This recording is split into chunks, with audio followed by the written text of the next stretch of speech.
कबीरा आप ठगाइए और न ठगिए को, आप ठगे सुख उपजे और ठगे दुख होए कबीरा, और ठगे दुख होए।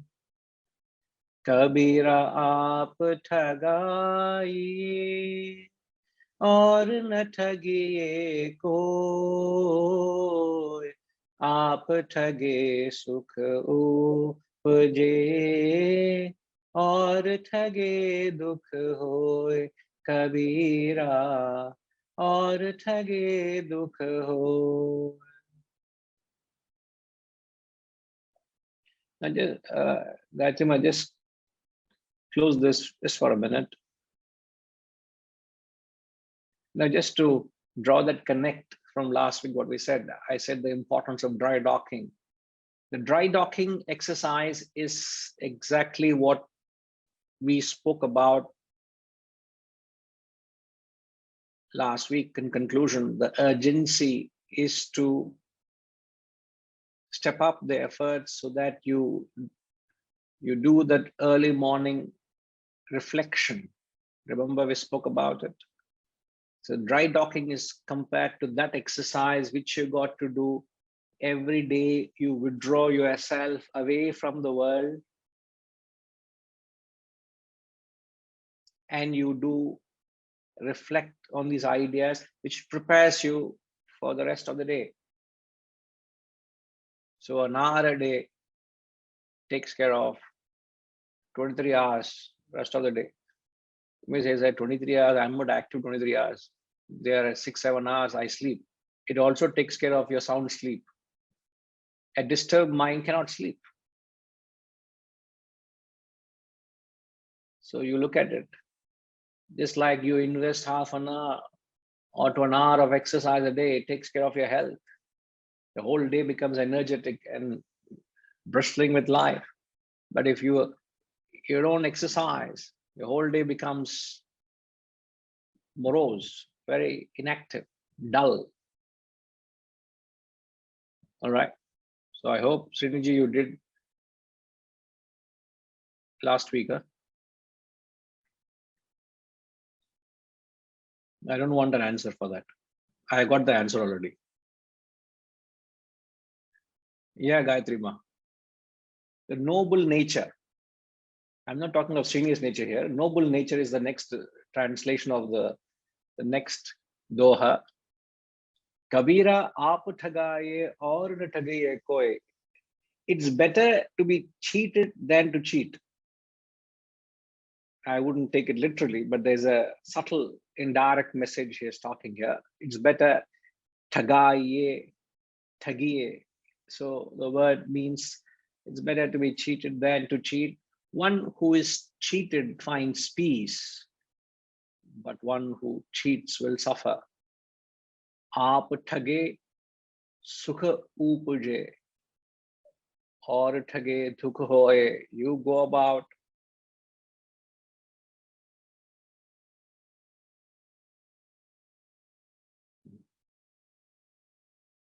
doing certain deeds, you will suffer.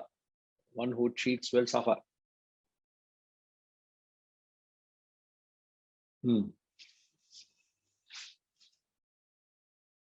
Now, how should we understand this?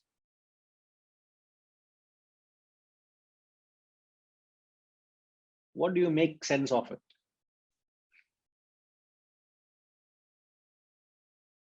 Raghugaru, I don't know whether you've heard this doha before. I did not hear exact verses before, but similarly movies and all, mostly they are running around kind of Rajinikanth movies. Oh, better to be. Sir, it is late in the evening for you. So you could talk of movies. It's first thing in the morning for us, sir. I can't be thinking of Rajinikanth now, sir. Please. No, I'm just saying, like in terms of it's better to be cheated than cheating somebody. I'm not sure literally I can take sense in the same some sense out of it, but I would say from my experience that if I know somebody is trying to extract $10-20 from me or something like that in a gas station or somewhere, I would give them. I know still they're cheating, kind of. Their hobby is to ask and go somebody, like take some money from some people and then just probably do that. Or maybe you already know that they're doing it for some other purpose and you still give it. If we have enough resources, I think let them cheat in a small way is like okay for them and okay for being treated as well. Like you should not take it too serious, because at the end everybody is going to die. So natural justice will happen. So taking too much serious on who is cheating and who is not cheating is also kind of, probably, if up to some extent I agree, that is fine, but not involving too much financial resources or something like that. Okay. My humble suggestion is, I think you should stick with Rajnikant. Because Sant Kabir seems to be a little confusing. I understand. I am with you on that. Maybe we'll have a separate connection on the gist of Rajnikant movies. Maybe we'll have a series of talks on that also. We shall consider. I'm not committing anything. I know there'll be a flood of enrollments for that. Okay. Now, it's interesting. He's putting it in an indirect form. If you read the very first line, he says it's better to be cheated. Now, why should you, Vedanta wouldn't support that particular half of that statement? If you say it's better to be cheated, why should you become a victim of a situation, or you victim of other person's actions? So the concept that comes here, if you are becoming a victim of other person's actions, the concept you should think of, when does one become a victim of other person's actions? Now, that is not the objective of what is being said here. That is not the point, but I'm just trying to establish that so that we don't comfort ourselves, as Raghuji was saying. It's okay if I'm cheated of $10-20, knowing well that I'm cheated, I allow myself to be cheated. I don't think that should be the right thought process, So just to clarify that, to highlight, even in the Mahabharata, you find the great Yudhishthira, who is known as a king of Dharma, Dharmaraja is called, a man who is epitomized as righteousness personified, was sent to the woods, the throne usurped, his wife was insulted, the princesses was insulted in the darbar, in the palace, and the king, in the sabha, in front of everybody, unparalleled. He did all sorts of things in the hands of Duryodhana. So you can say Yudhishthira was cheated by Duryodhana. Okay, it's all right. That is the nature of the world. It's acceptable. No, it is not. But when you hear that concept, what should you understand? What should be the understanding that should come to you? When somebody is cheated, why are they? What is the concept? When would one be cheated? You must understand the concept. Anybody can tell me what is the concept you must understand? Setuji.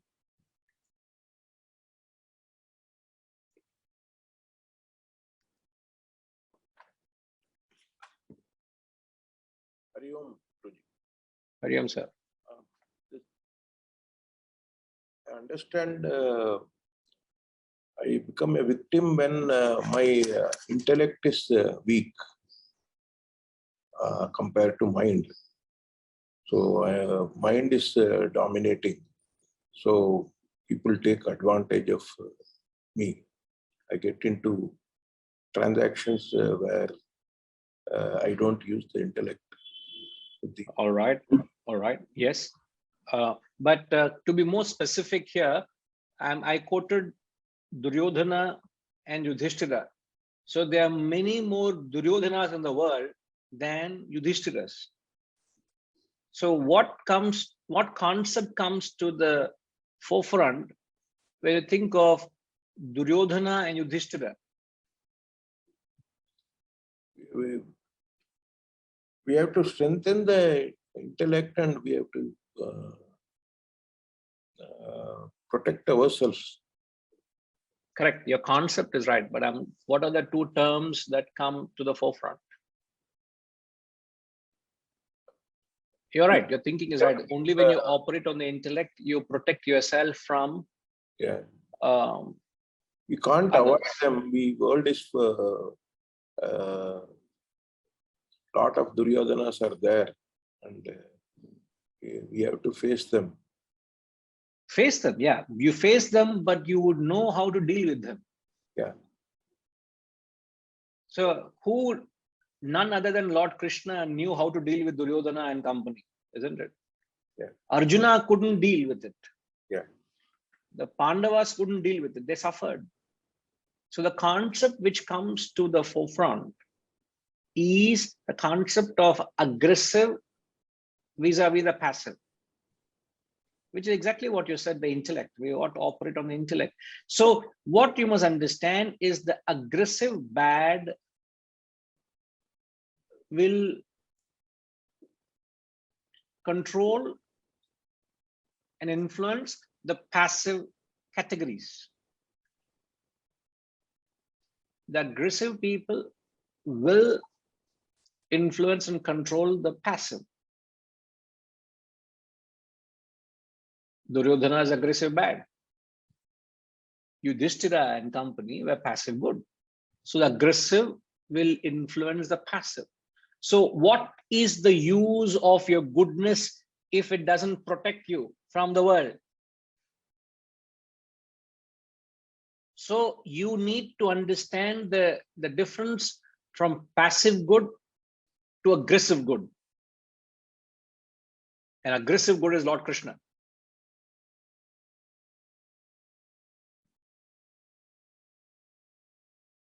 So in Kabirji says, it's better to be cheated. I don't agree, because I'm taking one half of the statement. He's not saying that. He's saying in a context, but if you take one half and interpret it, you might get wrong. So don't understand that way. But what's the difference between passive good and aggressive good? Kashish, you've heard this before? You have an idea? Yes, Guruji, I remember you talking about aggressive and passive personality types before. I'm guessing the difference between passive good and aggressive good is the amount of is how that energy is directed. Like passive good may be a very like come what may attitude, spreading kindness just by being kind and being within yourself, whereas aggressive good might be going out of your way to perform acts of goodness, going out of your way to be helpful, or like being stronger in your moral fiber, not being swayed. Whereas passive good might be like, okay, it's okay, like I'll compromise, but aggressive good wouldn't compromise on their morals, I suppose.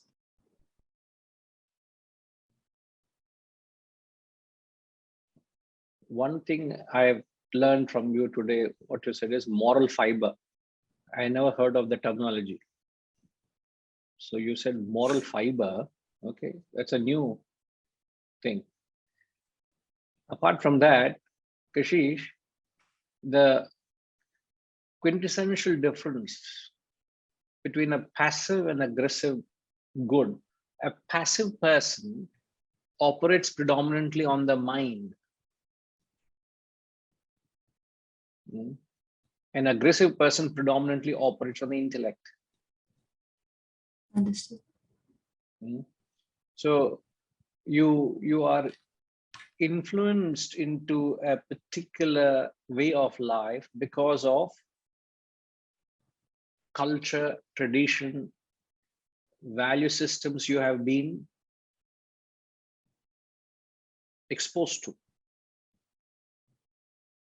So you do it not out of choice, but due to a certain conditioning. So your life can be a passive person leads a life not intending to lead such a life.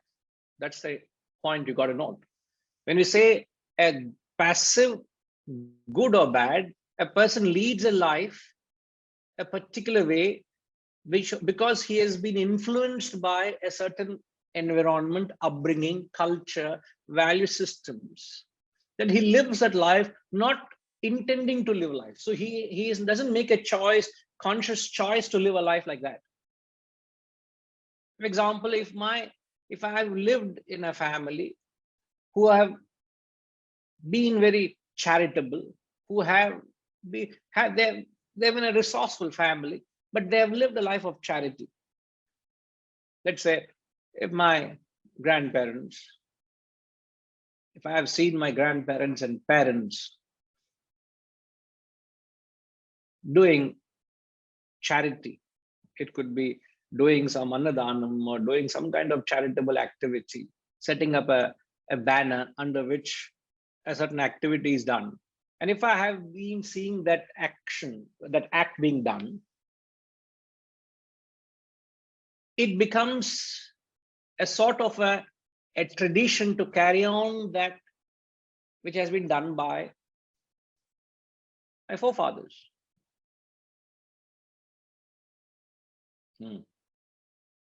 Nice way of putting it, really. Floating with the flow. I never heard that before. Floating with the flow. Is there a terminology like that? Hareshi, have you heard that before?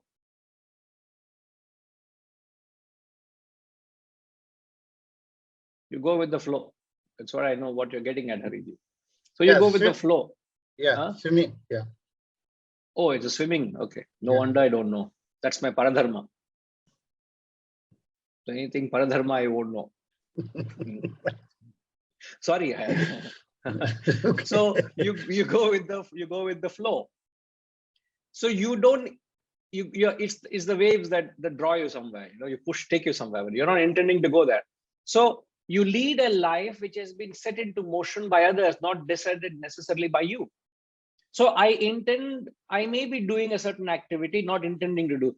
What do I every time whenever situation demands, I keep doing charity because there's something has been done. So I just carry on doing it. Passive life.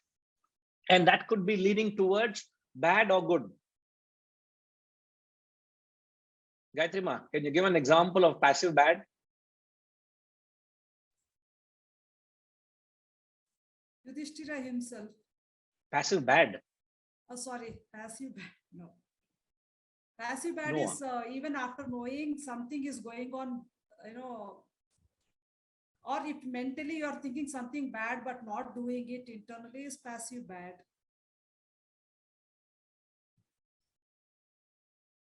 It is an extreme thought to think passively being and as well as bad is something I really don't know. No, not that I'm saying you are passive bad. I'm just saying example, just think along. You can originally think, no? Arbiji, give an example of passive bad.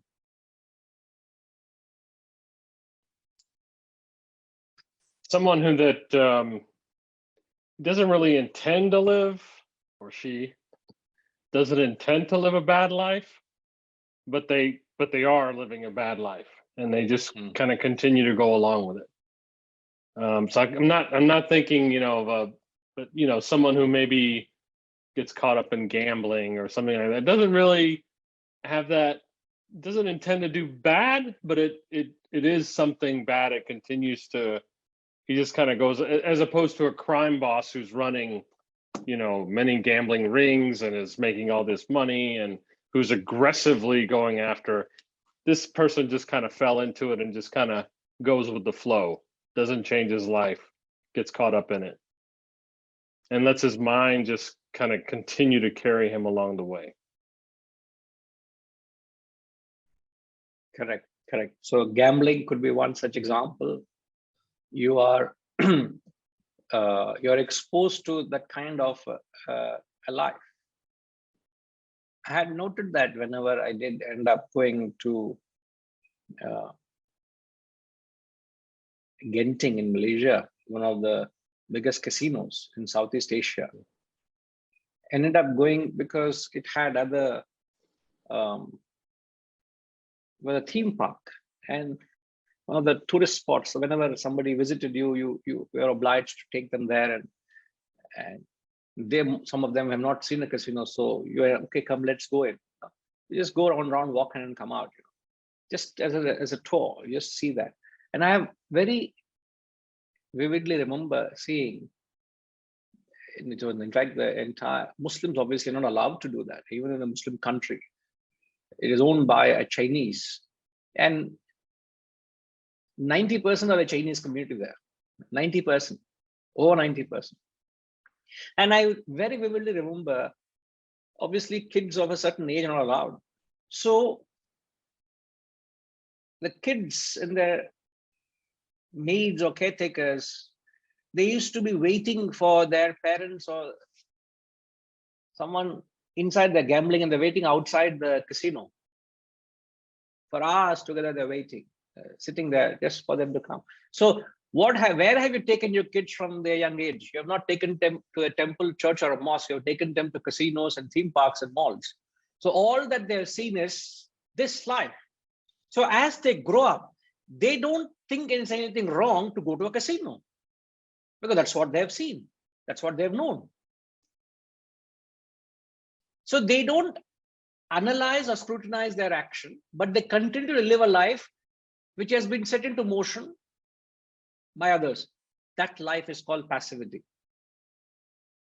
Blindly go to a temple, perform rituals, perform yajnas, perform annadanam, perform charities, go on pilgrimages. Why are you doing it?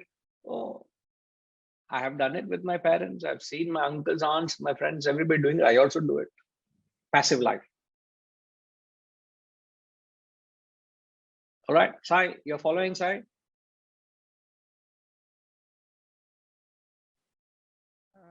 Yes, Guruji. Yes. So you're leading a passive life or aggressive life? Making that switch from passive to aggressive slowly. By questioning, you constantly you question, as you said, the rituals. Once it's okay to follow, but once you question, you have that involvement. Once you start questioning and understanding the. So you are going, you from passive, you're becoming aggressive bad or aggressive good? I mean, making that journey towards aggressive good, from probably a passive good / bad to aggressive good. Don't come and get parked at aggressive bad at all. Huh? It's not that you have to go through that step. It's not a ladder where you say, okay, I've come here and then I'll go slowly from here to there. There's no hierarchy there. So you can, from passive bad or good, you can directly switch to aggressive good. So the aggressive good has two elements. There is the intellect and the goodness, the value systems, plus the ability to adapt those value systems to any situation, circumstance, to bring about the good in others is aggressive good. Isn't it? Yes. So you can be aggressive good in your family. You can be aggressive good in your, as a team member, in a sports team, you are a member of a team. You can be aggressive good. Wherever you are, you can be aggressive good. Okay? Right. Now, coming to the Vasantama, you rightly, beautifully said, the various Sulango. Yes, Guruji, I've always felt, why do they sacrifice these animals especially the goat and the hen, I think. Some practice. Again, just following But they blindly. are good people. They are not. They just do it because it's a ritual. Correct, correct. You're unmindful of what you're doing. That's the bottom line. You're not conscious. You don't take measurements. Is it what was done then? Does it fit now into my life, into the current trend generation? You know, does it fit in? Does it has a relevance? You know, that's what makes one's actions passive. Perfect. Very good, Ma. Okay. Right. So, but when Kabirji says it's better to be cheated than to cheat, he is only highlighting the importance of not cheating others. That's the indirect message. The accent should be on that. It's not the question of whether it's okay to be cheated or not. Whatever it be, you do not cheat others. That's the message. The importance is there. The accent is there. Because even one who is cheated wouldn't find peace when you know that you're being abused or cheated. The moment you realize it, you feel very bad about yourself. So you can't take it literally what the verse is saying, the Doha is saying. It's an indirect message. But obviously, one who cheats will suffer the consequences. So what is the attitude of a person who's willing to cheat, who's cheating? A person who adopts to that attitude is extremely selfish person. When your selfishness, when you behave selfishly, then you are abusing a situation or a person for your own benefit. That's when you are stooping to a certain level to satisfy your own self-interest.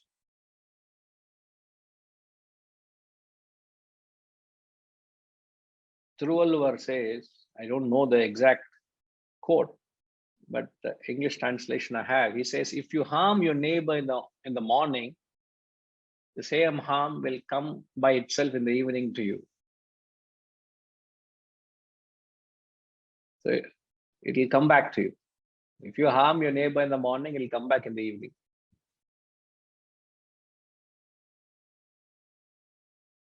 Yes, Yatuji? Guruji, but many of the cheaters think they are very intelligent. See, people who evade taxes, they think they are clever. And so the other man is weak. So I am, he exploits the situation, and he never thinks he is going to suffer, but he thinks he is one above him. That person is not intelligent to understand. So this is how cheating is now very prevalent and common in. See, now the entire industry, now my late knowledge is cheating common every citizen by giving wrong. Pharma industry doesn't highlight the side effects of a drug. Food industry adulterates. Everyone now in everything is a business, and everything there is an agenda.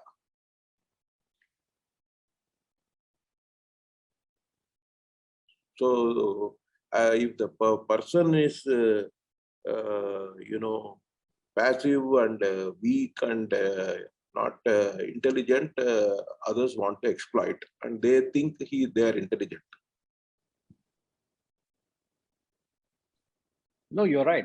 Let them think what they want to, but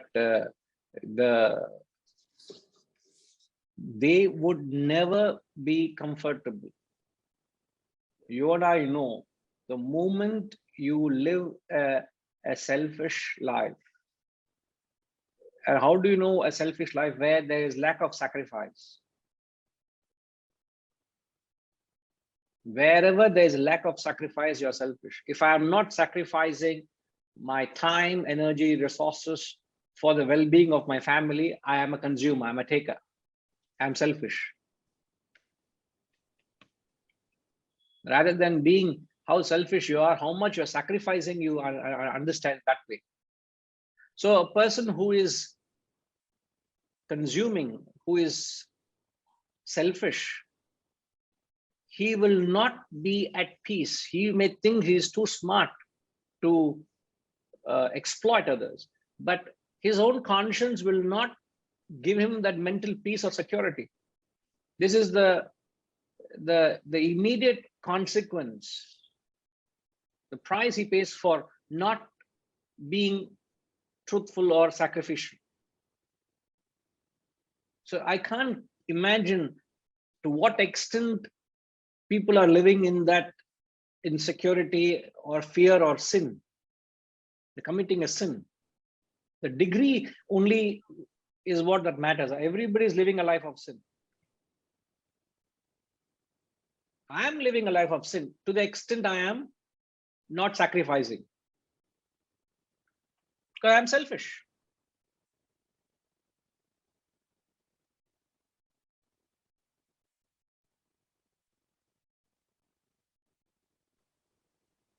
Agree, Harishji?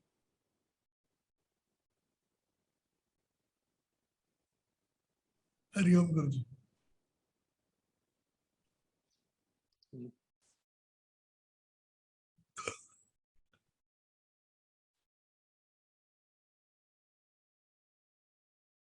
Though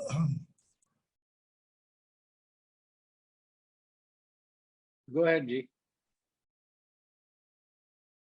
Guruji, I actually, now in retrospect, probably I had a slightly wrong take on the same Doha. So I didn't want to say what I originally wanted to say.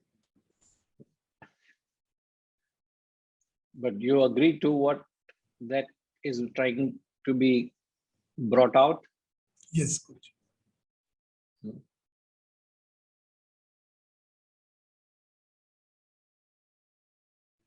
The simple law of cause and effect, what you sow, so you reap.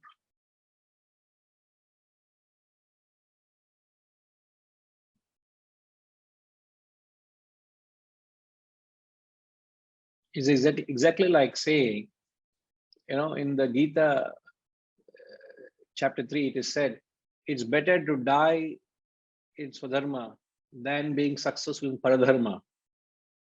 You remember that context in the 3rd chapter, 35th verse, he says, better to die in Swadharma than being successful in Paradharma.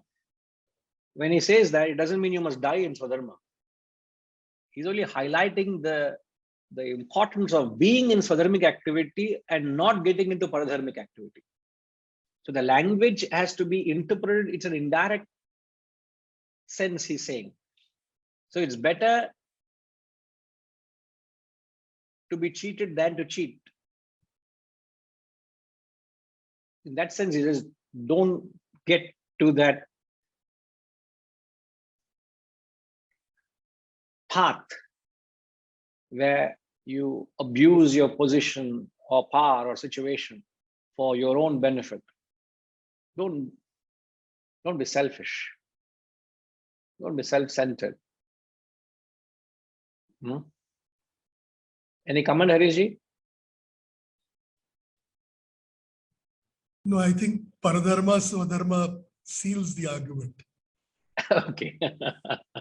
But really, on a very much more simplistic level, if you go by the fundamental thing that only when you have something which is desirable to others, which they don't have, is when there is a possibility that it might be taken away or cheated or whatever it is.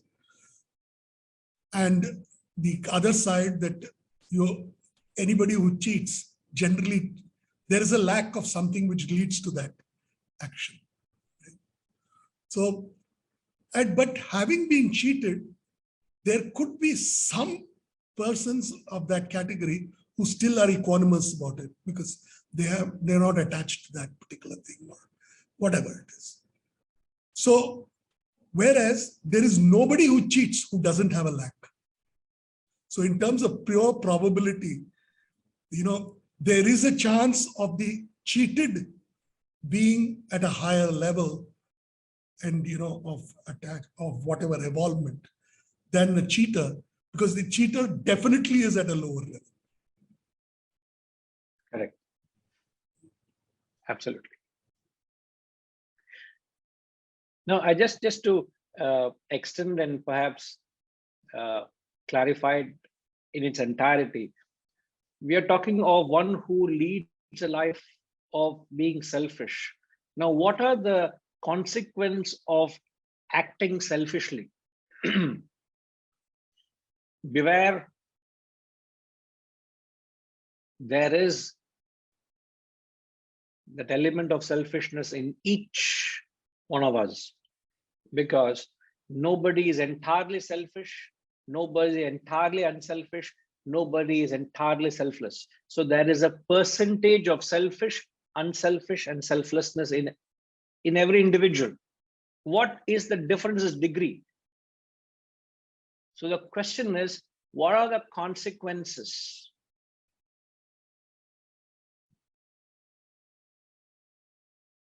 of acting selfishly? I can think of 5 consequences.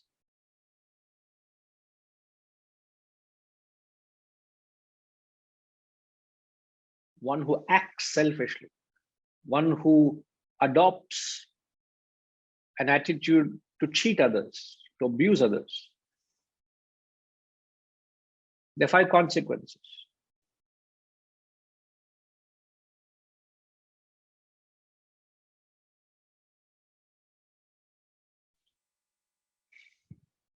No, Gayatri Ma.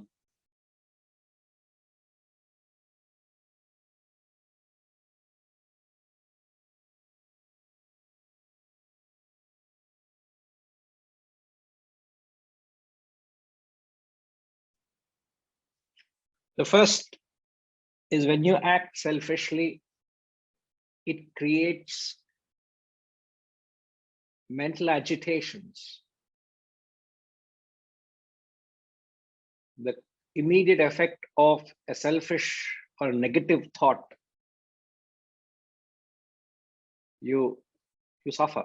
That's what Setuji is saying. Suffer is you go through mental agitations. It brings about a mental restlessness where you don't want to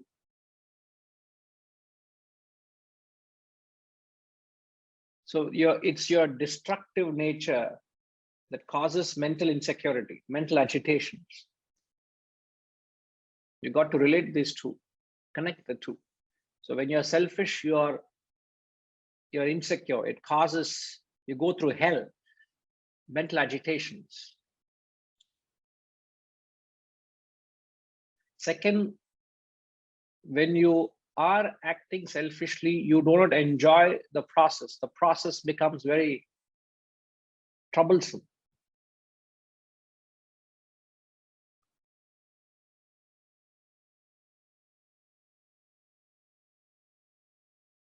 And in the language of the Gita, extending the very same point, not only does the process becomes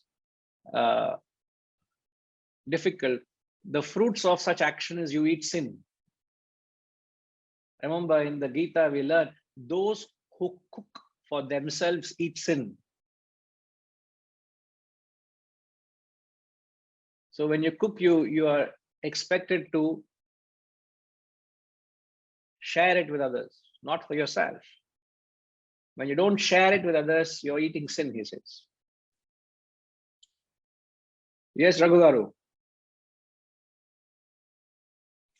Yeah, Guruji, I have one question here. Like, most of the time I see selfish people are ignorant, kind of. I don't know much about it, but at least as per my experience, I see there are innocent people who just don't have a broader view of things. Like they're just very narrow-minded and probably a little bit ignorant, and probably they don't identify themselves with the whatever is the real thing, and they just carried away. And I see they are a little bit, sometimes the higher being must be able to feel sorry for them, and kind of they are a little bit confused on the identity part. So if they're doing out of their ignorance, are they really want to reap the benefits of sin? Like if they don't know. And interesting point, Raghugaru.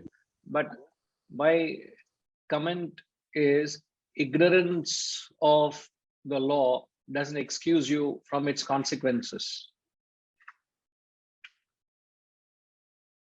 When you are ignorant of certain things, it doesn't protect you from the consequences of your actions. So even a person who's ignorant, like we said, a passive bad person, he's not consciously doing it. He just does because that's how things are done. Setuji was saying how, they evade taxes. You may not be sitting and manipulating that, but there are people who manipulate how to avoid taxes. You may not be manipulating, but you just go with the flow and say, okay, I endorse it, and you carry on. So either you follow a system or you introduce new things into a system. So you're manipulating. So either way, whether you have knowledge of your actions or you are ignorant of it, you can't escape the consequences. Example,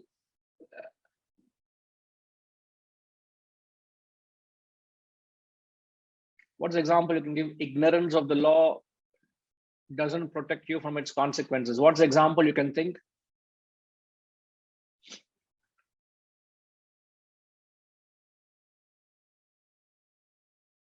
Yes, Hariji, boliye. What's the example you can think of?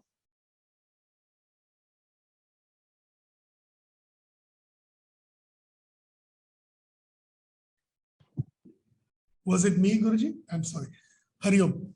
The example which you have oft quoted is of traffic violation. Beating a red light does not mean that you won't get a fine, but it probably could absolve you of the momentary guilt. So to complete that statement, a person who does ignorantly, Raghu, write this down. A person who acts ignorantly doesn't feel the guilt, but he is not pardoned for his consequences. So guilt, you say, is also one of the consequences, but he doesn't feel a guilt because he's ignorant of it. He did not know, but he ends up being fined because he jumped the signal. You get it?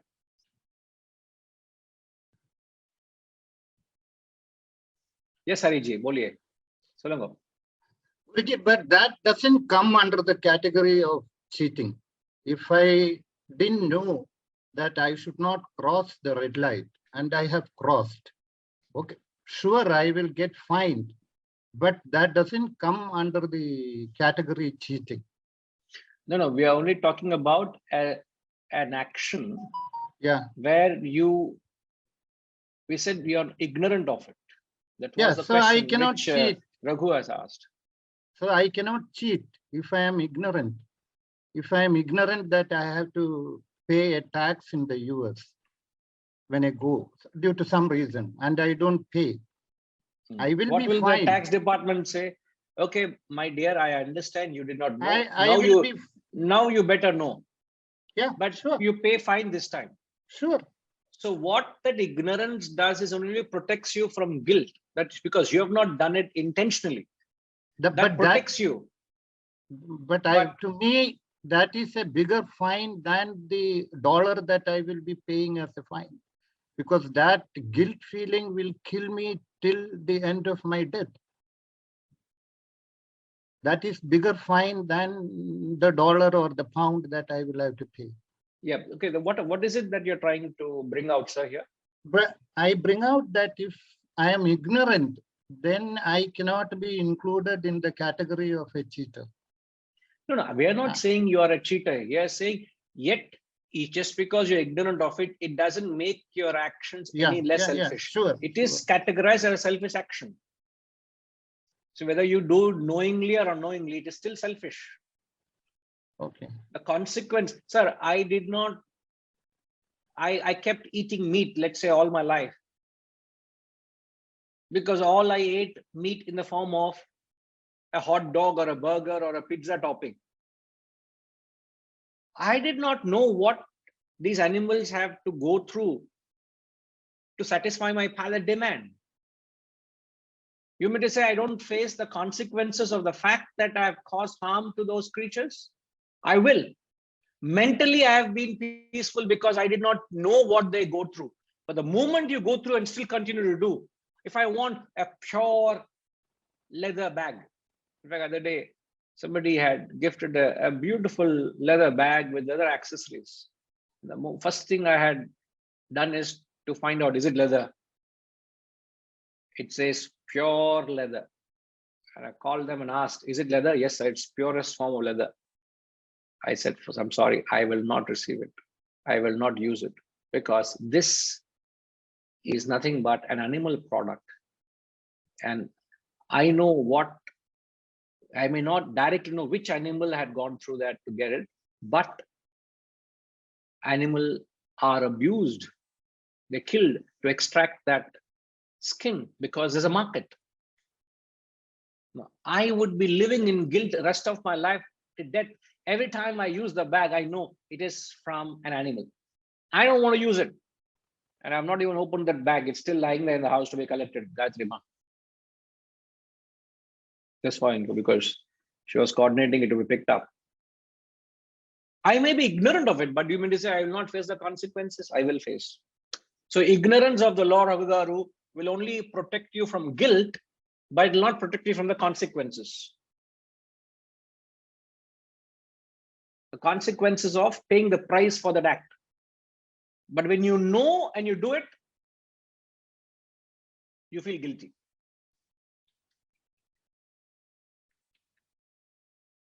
So therefore, you have to rise to the higher power. You use the term higher power. Higher power is wisdom. You need to evolve to the higher level of understanding so that you become conscious of your actions. You can't let yourself be operating in auto mode and say, I did not know. You can't surrender to ignorance. Nobody will accept you.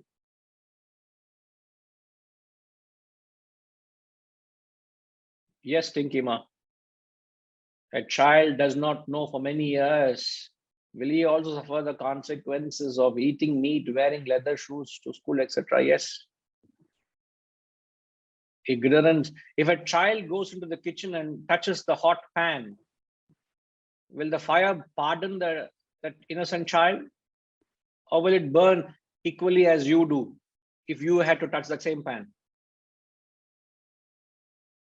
Yeah, it will, but a child's choices about food, etc., uniform is not, it depends on the parents. So would the parents not suffer for introducing a child to these things? It is the parent who chooses the shoes and the food.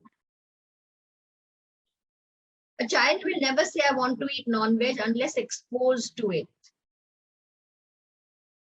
But at some stage, you have your own personality, isn't it? Yes, you like. Older, correct. As they grow older and they understand and they ask what is chicken, and you tell them this is what it is, they may say, no, I can't have it. Or they may say, so what, everyone eats. That time there is thinking and understanding. But or even if you do, I like the taste. I don't know where it's coming from. I like the taste. You may not be rational, but you have adopted, you have started appreciating because it's been introduced to you, all right. But you are liking it, no? Because the child from very young age also has distinct likes and dislikes. Yes. You serve a child boiled broccoli without any pinch of salt on it, you will think the child will enjoy broccoli? I know who enjoys broccoli. But the child will not enjoy broccoli. A childlike person is enjoys broccoli. Siniji, you know who enjoys that? You don't know. Let it be in anonymity. It doesn't necessarily the class should know about it. Okay. But as long as you know and I know. He likes everything. That's okay. But moment I mentioned of broccoli, only that person came to my mind, So fair enough, isn't it? I think so as a child develops a distaste for it and starts choosing something which it likes. It may not rationalize it, but still it likes. Isn't that a choice? From a very young age, you are leaning towards certain things. So a 2-year-old is making a choice based on likes, but does not know what it is made of. It doesn't know that a live creature has been killed so that this child or anybody Therefore, there is no guilt to a child. But he still parent, so obviously, ignorance is not going to protect you from the law of having committed an action and its consequence.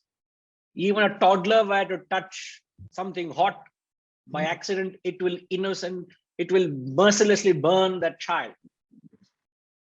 The law doesn't take your ignorance into account, so you better know. Don't seek shelter in ignorance. The law doesn't work that way.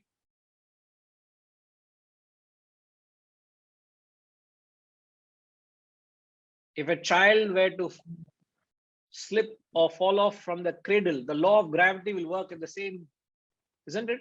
But the law of gravity say, oh, the innocent child from the toddler is slipped from the stroller or the pram. Will the law of gravity be very cushioning for the child? No, let the child fall very softly like a pillow so that the child doesn't get hurt. No, the law will work. We're only talking of the external laws. Yeah, that's what I mean. Is governed. External laws are captured by science. Science captures all the laws which govern the world. Vedanta captures all the laws which govern an individual. That's the difference. The external laws are captured by a subject called science. The internal laws is captured by the subjects or study of Vedanta. But the laws are laws. They will work. They are working. Whether you're aware of it or not, they work. Guruji, here, can I ask one thing? Like, it is the nature of fire to burn. So it burns. And also because of gravity, anything, anybody, any age, shape, size, any object, person will fall. But, when you eat specifically, I'm talking about a child who does not know, who does not have that information or knowledge, and eat something which is given by the parent whom the child trusts. And when he tastes it, he likes it. So in that case, it is not the nature of... You give contaminated food to the child. What's the consequence? The mother would not do that. The child by mistake has consumed contaminated food. What would happen? A 2-year-old will not, because he's not able to, he won't have the reach. That's what I'm saying. At that young by mistake, the child put something in the mouth. Yes. By mistake, by accident, the child at that age, they want to put everything in the mouth. Right. If they put something contaminated, what is the consequence of that act? They will probably bring it up and the mother will feel guilty. That is the truth. Forget the mother. I'm talking in terms of the child. Will the child not pay the consequence? Correct. It will have some ill health consequence, isn't it? Right. I can understand your difficulty in trying to fathom, but what we are trying to establish here is the law works irrespective of your ignorance of it or not. The law works. So then can you say it is that child's karma which brought him into a family that that eats non-veg or something. I'm specifically talking about that. That without his knowledge, he's doing things which are creating further karmas, consequences. Yes, karma. Yes, The karma has brought him into that. absolutely. The karmas have brought it. Yes, the vasanas and karmas. So therefore, therefore, more you become conscious and take control over your actions, that's when you offset your karmas and your vasanas, isn't it? Yes. That's because my parents have lived a certain life. Just because my community I'm born into lives a certain life doesn't mean I must do that. I must be true to my vasanas, true to my nature. Let me be conscious and take command of my life. Let not be me be a victim of situation. That's being passive. So Vedanta tells you get onto the aggressive mode. Aggressive means operate with the intellect, take control of your actions. Bring in knowledge and wisdom, inject it as much as possible, bring in awareness. So we inject awareness, it raises your level of actions.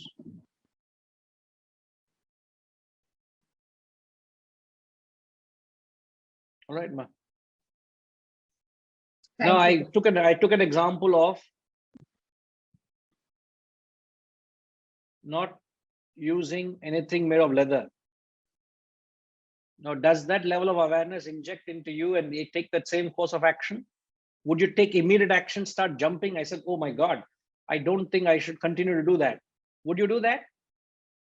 Would you visit your wardrobe and see how many of my bags and handbags, which are all pure leather, and get rid of them right away? Or still comfortably be oblivious? You are still not, are you not embracing ignorance? Pretending to be ignorant. Jo bhi ho, whatever it be. Not, if you know about it, you should jump out of your seat and say, I will want to visit my wardrobe right away. I cannot. So that's what we are saying. Raise your level of awareness. Once you do that. I was only questioning from the level of an adult who knows and thinks and can make choices, and a baby who doesn't know, cannot think and cannot make choices. That's my only question. That when they don't do all those things, how come they have to suffer the consequences? I've understood their karma brought them into that particular environment. Yes. Right.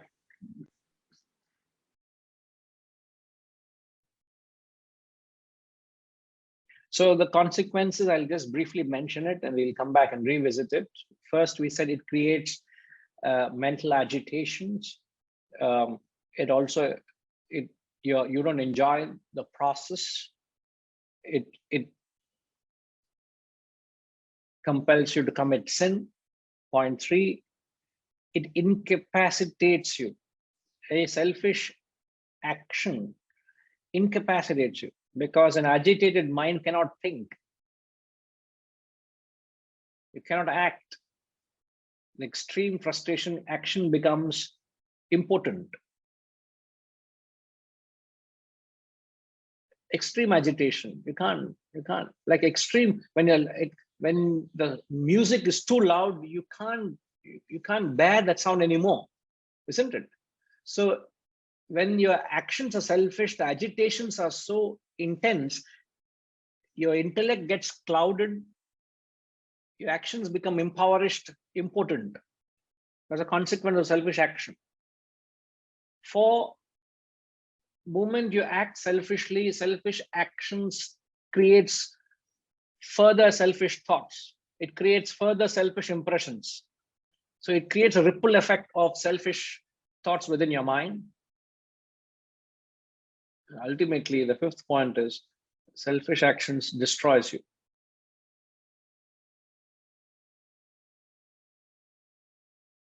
Now try to make practical sense of all these points. It creates agitations. You don't enjoy the process. It incapacitates you. Action becomes impotent. It creates selfish thoughts. ripple selfish thoughts further. And lastly, your selfish actions destroy you.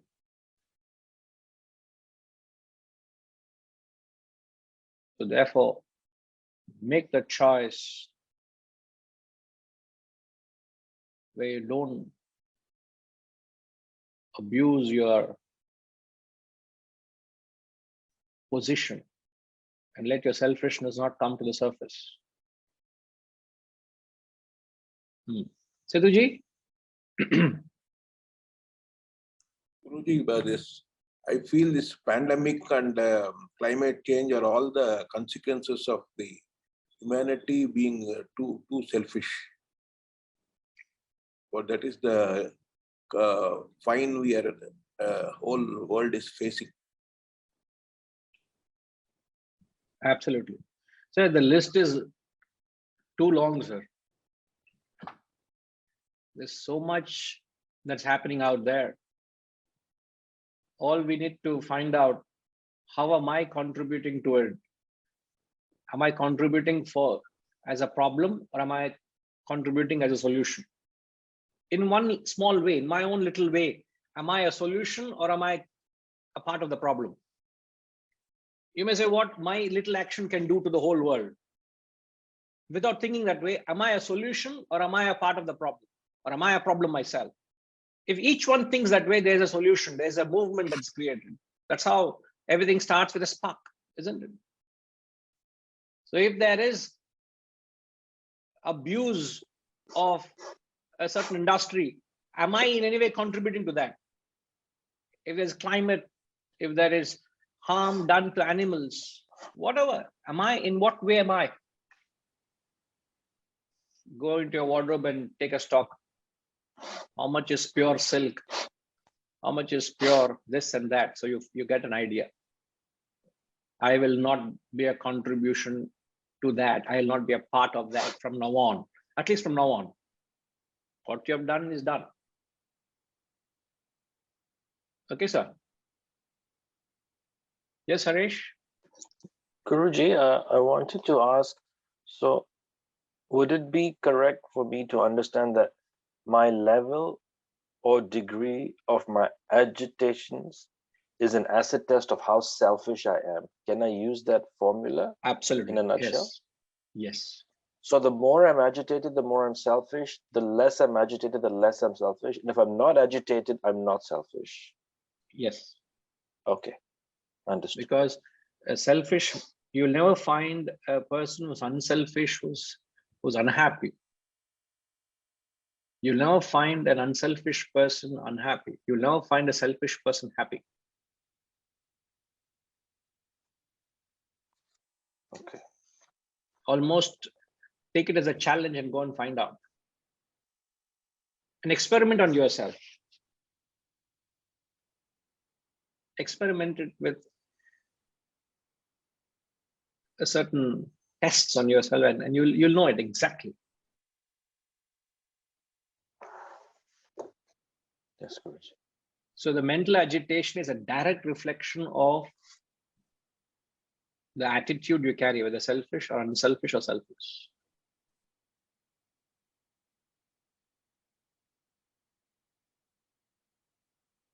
Thank you, All right. Guruji. Right.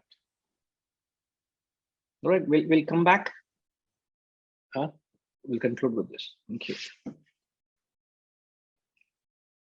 Om